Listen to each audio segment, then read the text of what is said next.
Welcome to the Scoop World Order first official visit weekend. We have some beautiful weather in Columbus, which is amazing. Again, we always root for nice weather, and there are some superstars on campus with Ryan Day. What do we know? What's the intel that we've been gathering since these guys got here? We're going to break all that down and more. If you guys enjoy our content, please leave us a like, click subscribe, also click that little alert bell. Again, this has been an incredible run for Buckeye Scoop through the summer. It's only going to get better. Again, this has just been it's been phenomenal, and this is really going to start heating up. And I just cannot wait as we get into camp season and then get into training camp, which is right around the corner. They're gonna have 3 days where the fans can go if you want to pay and support the NIL fund. So you guys get out there and check out what you see. It's always fun to see the guys in person for a little bit. Again, it's just those early practices. If they don't have pads, I wouldn't suggest to go. But if they actually have padded practices, you can go to. Those are worth going to. So with that being said, going to bring in someone who's always in midseason form, Nevadabuck. Nevada, huge weekend this weekend. Some of our favorite recruits, some of the best highlight tips we've seen are on campus with Savion Hyder, Felix Ojo. What is the mood? Again, today they did their traditional take them around campus, take them to lunch downtown, usually Hyde Park tonight for the parents or last night. But it's usually a pretty exquisite couple of days. But what are you hearing, and what are the rumblings of what's going on as the official visit continues? Well, it's always kind of funny whenever you talk to the parents and you talk to the people that are, close to the kids, and you get kind of an idea of, what's being emphasized. What are the, what are the areas, that are most impressive to them? And obviously, you've got things that are, going along there with the stadium tours and all the tradition and the Woody Hayes Athletic Center. But the thing that I've gotten from multiple parents already is just the emphasis on academics, and I found that, that was kind of interesting. They're like, Ohio State really is putting academics front and center. And I think a lot of times we forget that these are kids that are going to college, and with kind of the semi-professionalization of college sports with NIL, with the players essentially entering contracts with their teams. Sometimes it feels like semi-pro football, but some parents and a lot of parents care about academics, and for Ohio State, you know, they had the last academic progress report that had come out. Ohio State had a perfect score on the academic progress report, and you can say what you want about gaming the system or this, that, whatever it might be, but a lot of schools have the ability to game the system. A lot of schools have the ability to work their kids into online classes or other things that would favor them academically. But Ohio State's figured out a way to do it that's put them at the top of the chart. I mean, right up there with Harvard of all schools, academically, and they're really selling that. So, I expected to hear about the national championship, how impressive Ryan Day is, the all the awards and the All Americans and stuff. But academics seems to be kind of part of the tip of the spear with this particular group. Now, I think every group's different, every kid's different, every parent's different. But to hear that from multiple parents already when they hit on the when they're out there on their official visits, I found that really kind of intriguing, and certainly something that Ohio State's using as a point of differentiation. Yeah, I think it's fun when these guys get into these visits and you can see because in general they kind of have some sort of idea of, hey, what do you want to major in? If some kid is dead set on wanting to be a business major or whatever, take them over to Fisher or walk them through the campus. Have the dean meet with the kid, depending on who it is. Again, not every kid knows what he wants to do or what he wants to major in. I had, like, when I was, you know, the age getting recruited, I was like, oh, history, and I'm going to be a teacher and coach football. It's going to be great. And so, I didn't do any of that, but it was something that at the time when I was young, I thought that would be something that would be really compelling and something that would be fun to do. But I think that the way Ohio State is cooking right now, it's been crazy. And again, I've talked to some folks that are on the ground right now, and it's impressive. Again, they got this thing down to a science, and I think that having it in the summer, and this is a good time to have it. We get the Memorial going on, so there's a lot of excitement, a lot of buzz around town, and these kids get to go out at night and they get hosted by the players, and I think that it's good. Again, the only downside for the kids at this point is the fact that the students aren't here. The students, most of the students are home for the summer. There are still some students here taking summer classes, but you get the weather this time of year in Columbus is beautiful. I think that when you get you take them downtown to Hyde Park, your dinner, you take them to Town Hall for lunch on Saturday. They've got kind of the same track that they do every single time, and it works. It's great. Again, Columbus is a city that's got a lot of really nice stuff to go to. Again, today's a beautiful day. If you guys are out at the memorial, or if you guys are just enjoying yourself outside, I was outside all day today, and it's been amazing. But I think with Felix Ojo, and some of these guys, there's been a shift kind of in how you pitch these kids because the depth chart doesn't matter as much anymore. Just because with the transfer portal, the depth chart can literally stop on a dime. Like the old days, kids are obsessed with the depth chart. And again, I've said a billion times on here, if a kid was too worried about the depth chart, then I automatically didn't want them just because, when you come to a place like Ohio State, man, they're trying to replace you every single year. If I was a freshman or a sophomore and they could get a Orlando Pace to come take my spot, they would do it in a heartbeat. This is the name of the game when you're in big time college ball, and it's amplified even more with the transfer portal. But they're not selling; they're selling the experience, the development.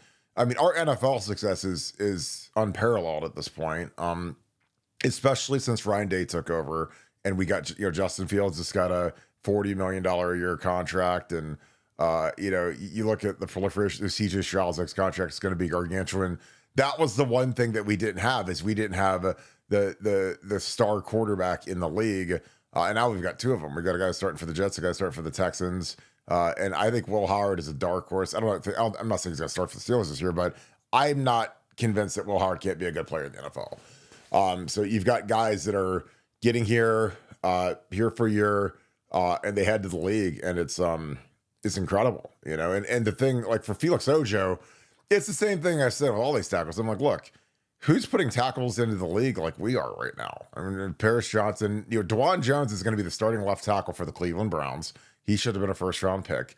Didn't handle the draft process as good as he should have, but if he would have been better, he'd probably end up being a first round pick. But he's going to get paid like a first round. I mean, his next contract for DeJuan, if he can stay healthy, is going to be, $25 million a year. The guy from the Steelers got a 4-year, $84 million deal, and he's not as good as DeJuan. Not even close. He's a little more durable because DeJuan's got hurt the last couple of years, but DeJuan's much more physically talented than that kid is. And then you look at Donnie and Josh. I mean, I just don't know what else you need. Like, even Thayer. I mean, Thayer is in rotation to start at right tackle for the Vegas Raiders. So they're selling that to Felix. Caden Dixon-White is here. Obviously, he's a favorite of ours. Came on our show.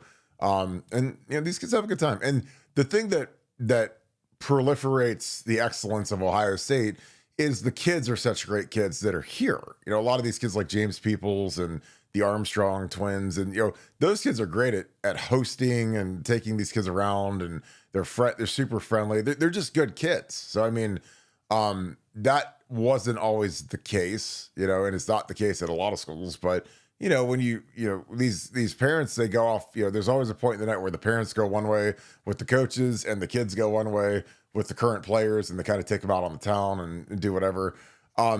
And we've got really good kids that are doing that. And again, that's something that I would always stress to guys. I'm like, look, I mean, you might think that this kid's your replacement, but if you want to play with good play, if you want to be good and win national titles, you have to have as many good players as possible. And so these kids do a good job. They take it seriously, and I think it's a big benefit to the program. Nevada, as these guys keep cranking along, what else are some of the things you've gleaned on this? Because I think that we have this thing so dialed in, and I think that obviously adding NIL has been huge for us. Our NIL program is incredible at this point with the foundation.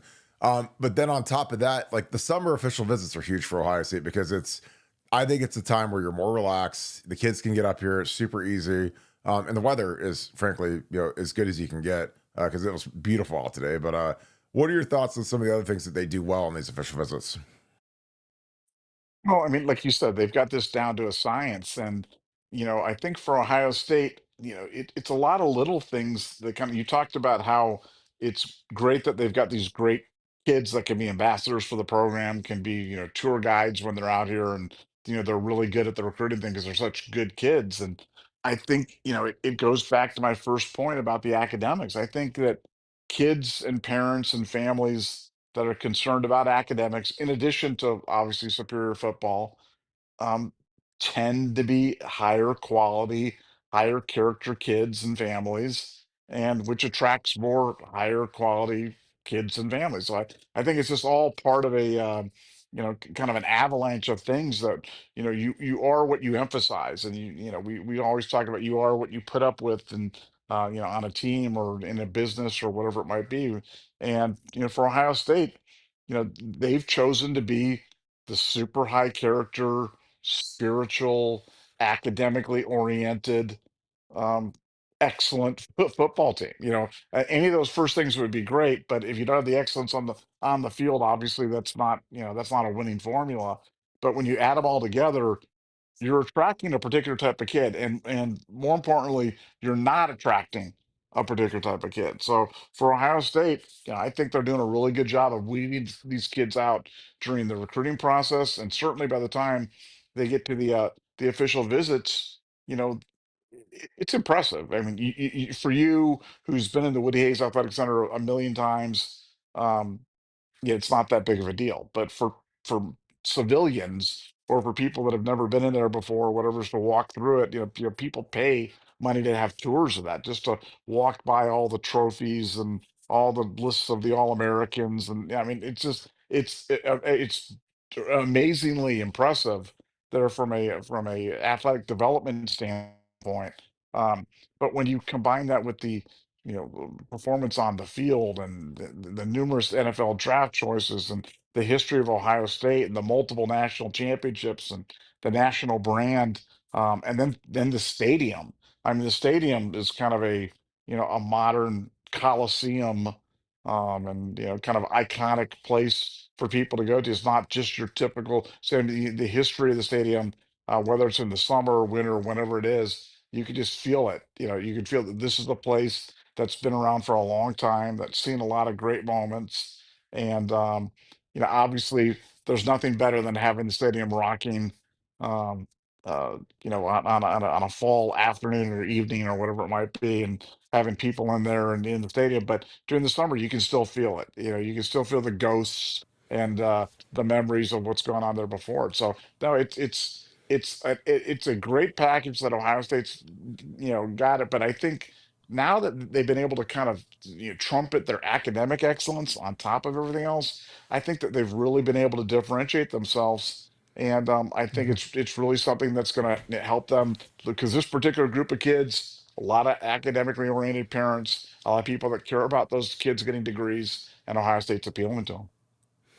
Yeah, I think that's the cool thing, and the brand is cool right now. And again, when you've got JJ part of it and Caleb Downs, I mean JJ, it's crazy he still has 2 years left of college football. I mean, he's already the face of college football.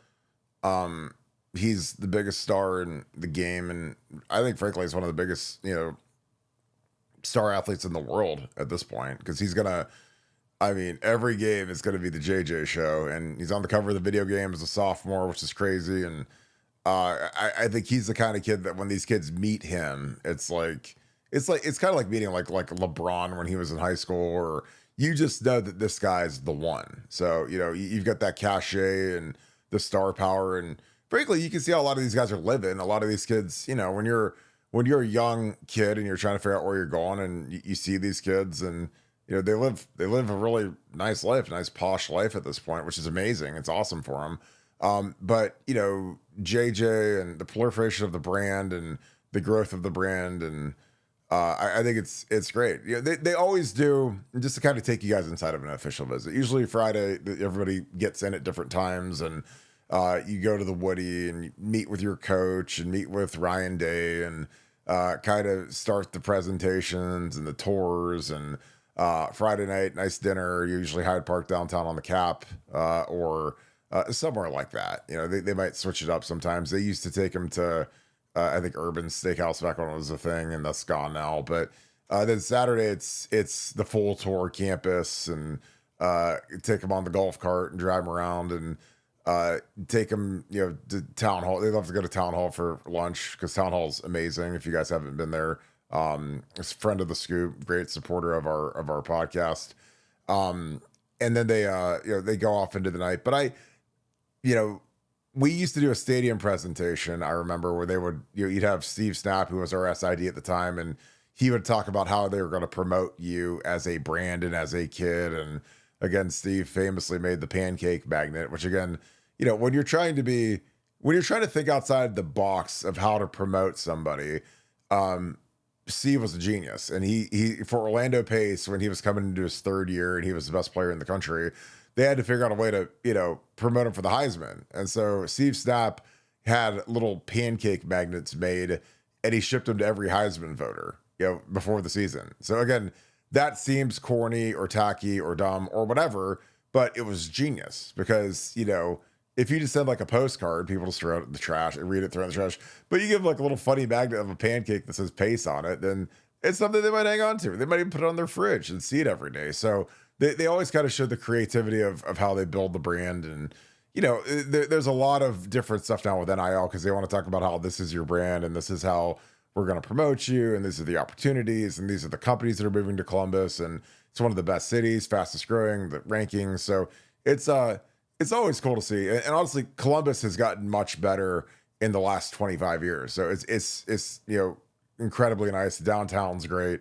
The proliferation of New Albany and Easton and all these areas have been things that they've focused on. Hey, there's really nice areas around here. A lot of our guys stay here when they're done playing. So that's the thing that with Ohio State is you get the best college program in the country in terms of the LFL development and winning titles and everything else, but it's also a nice city. There's not a lot of kids that want to stay in Tuscaloosa when they're done. In fact, I don't think any of those guys do, or Athens, Georgia, or whatever. They're college towns, which is fine. But this is a city this is a legit big city with a real downtown. And these kids are always shocked when they come here because they think that they come to Ohio and they think it's tractors and farms and cows and that's in Ohio State's just plopped down in the middle of like a bunch of cornfields, but it ain't that. And that's what it's always funny when the kids from South Florida come, they think that it's like you're in Iowa or Nebraska or something. I was like, no, it ain't that here. So Nevada, we've talked a lot about the noon kickoff with the Texas game. Do you think that these summer official visits are a great way to kind of offset the fact that Ohio State has had to play a radical number of noon kickoffs over the last 2 to 3 years? Yeah, I mean, I think for Ohio State, I mean, look, we can talk about the bad stuff, and the bad thing is the noon kickoff, the toughness and getting in. The good news about these summer visits is the weather's generally ideal, so we're not dealing with any kids coming in and being put off by the snow, and believe it or not, that's been a thing with some recruits. Some recruits for whatever reason, feel like they don't want to play in the snow, don't want to play as cold. You haven't explained to them that they may have to play in Green Bay or Pittsburgh or Buffalo or something else like that, but they haven't quite put that together. Not interested in doing that, and so sometimes weather can be a thing. So yeah, no, I think having the summer beautiful weather in Columbus, and Columbus is such a unique town because as you mentioned, it's not just a college town, and college towns are different. College towns are kind of one horse towns, and you go through them and they all look kind of the same, and um they're kind of folksy and stuff like that, but they're, I mean, to have Columbus, which is the state capital, and such a beautiful metropolitan city with a great airport and other things going on. I mean, and it definitely is a thing, and you don't think that stuff matters, but when you've got parents flying in from all over the country and relatives and things like that, and you want to know they can get in.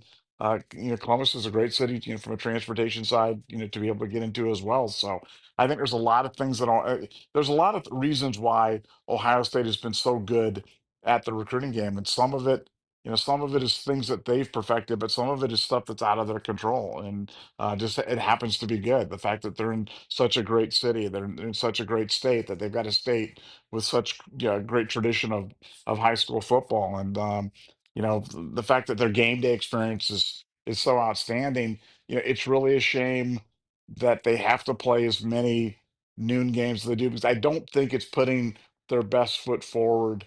Um, you know,